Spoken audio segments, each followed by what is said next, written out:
Okay, once again, this is Democracy and the Rule of Law. I have Barrister Ayo Osho in the house today. Thank you so much for joining us today. Good afternoon. Good afternoon. And of course, you're still expecting the Barrister Destiny Takan. I'm sure the rain is holding him somewhere. He will join us. And a virtual guest, I'm going to be joined by a Galaxy correspondent because of the topic we'll be treating today. When it is time, I will introduce him to give us his take on what he thinks about the night challenge. But for the meantime, let me engage you.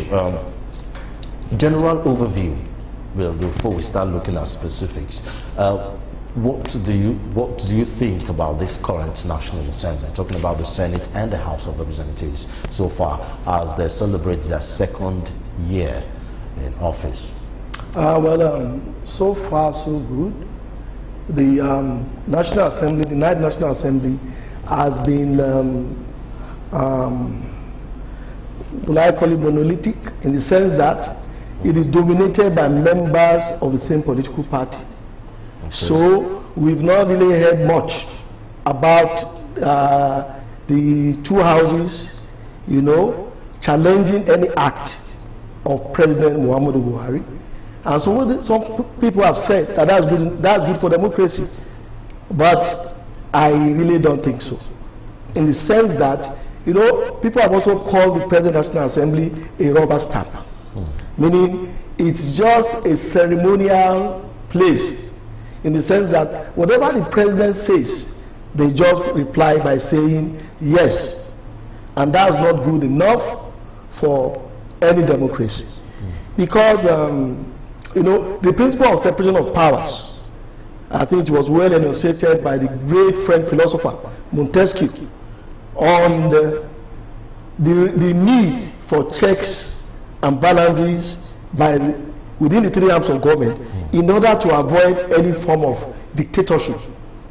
Now, you also look at some specific acts that the previous National Assembly have actually thrown out that was reintroduced by this same National Assembly. We are talking about the waterways bills that seeks to give the control of waterways within the country into the hands of the presidency, you understand, to bring it under the exclusive legislative list. But thank God for people like Wole Soyinka, then Governor of Benue State, Mr. Otom, and the general public at large, who said that no, this should not be, in the sense that we have extant laws that have already put some things regarding to land in the Land Use Act, and they have placed them under the governors of each state. Then, talking about this present National Assembly, we cannot but mention the obnoxious Social Media Regulation Act bill that was brought to the fore again in the present National Assembly. Were it not for public opinion, we'll be shocked that our views on social media will have been censored, will have been further censored, because we already have existing laws actually that capture, the gamut of this same thing that they were trying to do. Which actually shows the public that these guys were bent on restricting our rights as guaranteed by the Constitution of Nigeria and also by international protocols that Nigeria is privy to. Take the issue of the ban on Twitter. We've not heard anything from the National Assembly, which is very ridiculous. The Attorney General of Nigeria, for example, went further to say that people that were for using Twitter will be prosecuted, which is an act of executive lawlessness. Because for you to be prosecuted for any crime in Nigeria or in any part of the civilized world, there is something called the principle of legality, which is enshrined in our constitution in Nigeria, that nobody will be punished for any crime, criminal offense, except that offense has been written down in a particular law. So the social outcry actually made the Attorney General, Federal Attorney General, to withdraw that obnoxious statement that people found or caught within Twitter. We prosecuted. Ordinarily, I would have expected the National Assembly to have quickly made a statement that there is no act of the National Assembly that has been passed to warrant, you understand, the punishing of any Nigerian found using Twitter after the president had unilaterally banned Twitter, which is against the United Nations Declaration on Fundamental Human Rights. You know, an international treaty which had been duly ratified by the National Assembly under Section 12 of the Constitution. Because any foreign protocol that Nigeria is privy to must be passed by this same National Assembly. So, however, they still have 2 more years. They can redeem their image. People have called them a rubber stamp, so they can still redeem their image. So let's look at specifics now. In terms of representation, how do you think they've performed? Do you think they've actually represented their various constituencies? Well, the question is a very, very broad question, in the sense that we have 109 members of the House of Representatives. Of the Senate. Well, we have about 360 members of the House of Representatives. So they represent different constituencies. So I live in Lagos, so maybe I can talk about your own constituency. My own constituency. Actually, the people representing Lagos at the National Assembly, I have really not seen anything, spectacular that they have done. For example, we have been calling for a special status for Lagos as a state, for obvious reasons, because about 20 million Nigerians reside in Lagos. So there's a pressure on the infrastructure of Lagos State. There's pressure on the road, there's pressure on the railway, the mineral railway services that we have, on the water, on so many things. So we have been asking for this thing, that the federal government of Nigeria should grant Lagos State a special status, so that the effort of Lagos State government will be complemented by further revenue, special revenue from the federal government to assist Lagos. I've not really seen that at play. But it seems one time, Mrs. Tinubu, it seems she once raised it. That was shouted down.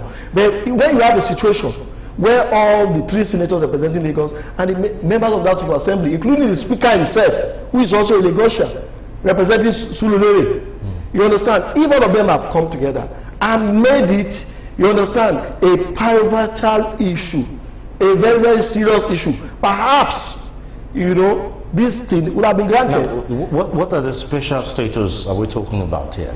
Yes, what we are talking about when we say Lagos be granted special status, like I mentioned, we are talking about the infrastructure in Lagos. The Lagos state government needs more money to provide for these amenities. You understand? For the teeming population of Lagosians, who are primarily people from all over Nigeria and even from outside the country. You understand? The population of Lagos, we are talking conservatively 20 million. Perhaps more than the population of Togo, Benin, and Ghana. Perhaps, I'm not too sure. You understand?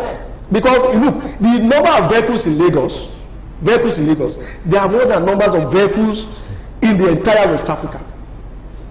I think I've confirmed that. So meaning that there's more pressure on the Lagos roads than elsewhere.